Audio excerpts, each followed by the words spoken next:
چراغ سبھی کے بجھیں گے ہوا کسی کی نہیں، اور ان کے ساتھ یہی ہو رہا ہے۔ اس وقت طاقتوروں کے لیے چیلنجز جو ہیں وہ بڑھتے جا رہے ہیں۔ ایک جانب مہنگائی کا جن بے قابو ہوتا جا رہا ہے، لوگ اپنے تئیں نکل رہے ہیں، دوسری جانب لوگ بیلٹ پیپر پر ابھی بھی عمران خان پر اور پی ٹی آئی پر ٹھپا لگا رہے ہیں۔ پی ٹی آئی کو اگر کمپلیٹلی مائنس کر بھی دیا جاتا ہے، پی ٹی آئی کو بیلٹ پیپر سے مٹا بھی دیا جاتا ہے، پھر الیکشن میں جایا جاتا ہے تو اس کے باوجود یا تو آپ کا ٹرن آؤٹ کا مسئلہ ہو جائے گا، یا پھر اگر آپ آزاد امیدوار کسی پہ لوگوں کو بھنک بھی پڑ جائے کہ یہ عمران خان کے ساتھ ہے تو آپ دیکھیں گے کہ کیا ہوگا۔ خیبر پختونخوا کے نتائج، انتخابات کے نتائج آپ کے سامنے ہیں، جو کچھ کل ہوا، لوگ ابھی بھی خوف اور ڈر کے بت توڑ رہے ہیں۔ بات اب اپنے گھروں تک آ گئی ہے، روزانہ کی بنیاد پر کوئی نہ کوئی خودکشی کی خبر آ رہی ہے۔ آخر کب تک خدا کا خوف کریں؟ یہ چل کیا رہا ہے ہمارے ملک میں؟ میں بار بار یہ بات کرتا ہوں کہ ریولوشن عوام لانا چاہ رہی ہے، انقلاب لانا چاہ رہی ہے، اور انقلاب بذریعہ ووٹ لانا چاہ رہی ہے، ریولوشن وایا بیلٹ لانا چاہ رہی ہے، اسے لانے دیں۔ اب آپ یہ دیکھیں، پیپلز پارٹی کہہ رہی ہے 90 دن میں انتخابات کرائیں، باقی جماعتیں بھی اس میں شامل ہوتی جا رہی ہیں کہ 90 دن کے اندر انتخابات کرائیں۔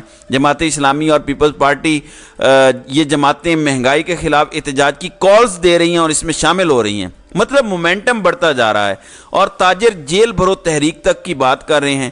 تو آپ یہیں سے معاملے کی سیریسنس کو ذرا سمجھیں۔ آپ اندازہ نہیں کر سکتے وہ جو ایم کیو ایم نے کل بات کی ہے۔ بات یہ ہے کہ اگر اس سچویشن کو نہ کنٹرول کیا گیا تو مہنگائی اور بجلی کے بلوں کے خلاف احتجاج فسادات کے اندر کنورٹ ہو جائیں گے، دنگے فساد تک اللہ معاف کرے کہیں بات نہ چلی جائے، لیکن جا سکتی ہے۔ اب اس سچویشن کے اندر لالے پڑے ہوئے ہیں لوگوں کو۔ پیپلز پارٹی اور پی ٹی آئی دونوں کہتے ہیں کہ 90 دن میں انتخابات کراؤ۔ جے یو آئی اب یہ کہنے پر مجبور ہوئی ہے کہ فروری سے آگے تو کم از کم انتخابات نہ لے جانا۔ فروری میں بھی انتخابات بہت سے ایسے پولیٹیکل سٹیک ہولڈرز ہیں جنہیں ہوتے ہوئے نظر نہیں آ رہے، اور پولیٹیکل انجینئرنگ بھی اپنے عروج پر جا سکتی ہے، کیونکہ اس وقت یہ جو شنید ہے کہ ہو سکتا ہے پیپلز پارٹی اور یہ سبھی شکنجے میں آئیں اور پھر ایک نیا ماڈل آف گورننس یا پھر ایک نیا پولیٹیکل ماڈل لانچ کیا جائے۔ اب اس سب میں ایک بڑی خبر ٹریبیون کے اندر، ایکسپریس ٹریبیون جو ہے اس نے رپورٹ کی ہے کہ ویسٹ کوشنز اگینسٹ ڈیلیئنگ پولز، یعنی مغربی دنیا جو ویسٹرن کنٹریز ہیں، ویسے انفارچونیٹلی ہم ان کی بات بہت سنتے ہیں، ہمیں ویسٹ کی ٹینشن بھی بہت ہوتی ہے۔ اب خبر آ رہی ہے کہ سفارتی ذرائع کا کہنا ہے کہ امریکہ اور یورپی یونین ملک میں ڈیولپمنٹس کو بہت کلوزلی مانیٹر کر رہے ہیں۔ کی western countries have conveyed to Pakistan that any delay in the parliamentary elections beyond a certain time frame would trigger serious consequences for the country, including the potential downgrading of ties. یعنی جو اہم ترین western countries ہیں انہوں نے ملک کے اندر ارباب اختیار کو یہ کنوے کر دیا ہے کہ الیکشن کے اندر کسی بھی قسم کا اگر ڈیلے ہوگا تو اس کے کانسیکوینسز ہوں گے۔ یہ ایک ریالٹی ہے۔ اب انہوں نے کہا ہے کہ ہمارے ساتھ آپ کے تعلقات بھی ڈاؤن گریڈ ہوں گے، خراب ہوں گے، اور آپ کے لیے بہت سیریس قسم کے کانسیکوینسز ہوں گے۔ انہوں نے یہ کلیئر کر دیا ہے کہ کوئی بھی آپ کا ماڈل آف گورننس کے ملک کو ترقی دلانی ہے وہ ڈیموکریسی اور الیکشنز کے علاوہ نہیں ہے۔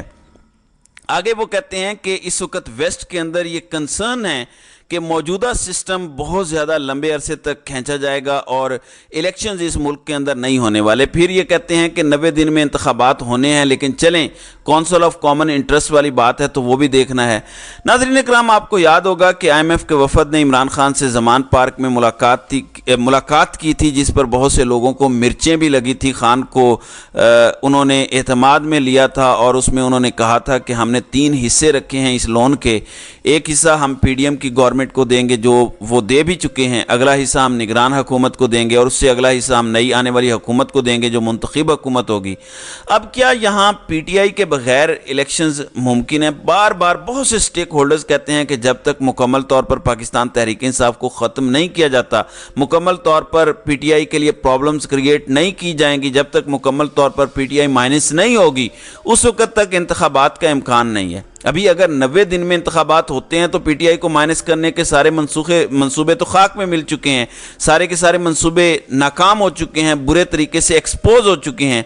اب کہا گیا ہے کہ الیکشنز 90 دن میں ہوں، لیکن چلیں آپ یہ بہانہ بنا لیتے ہیں اور کہتے ہیں کہ ہم نے نئی مردم شماری کروانی ہے.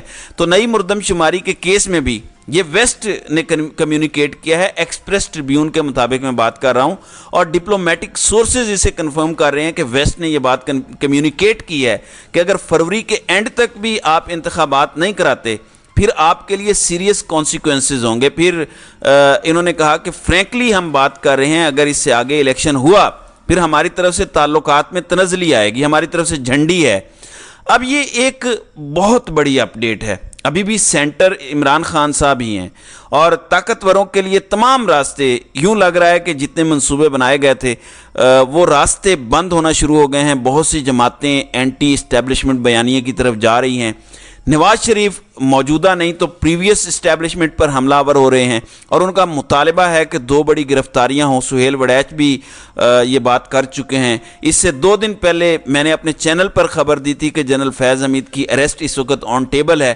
بات یہ ہے کہ کیا جنرل فیض کی اریسٹ تک بات رکے گی؟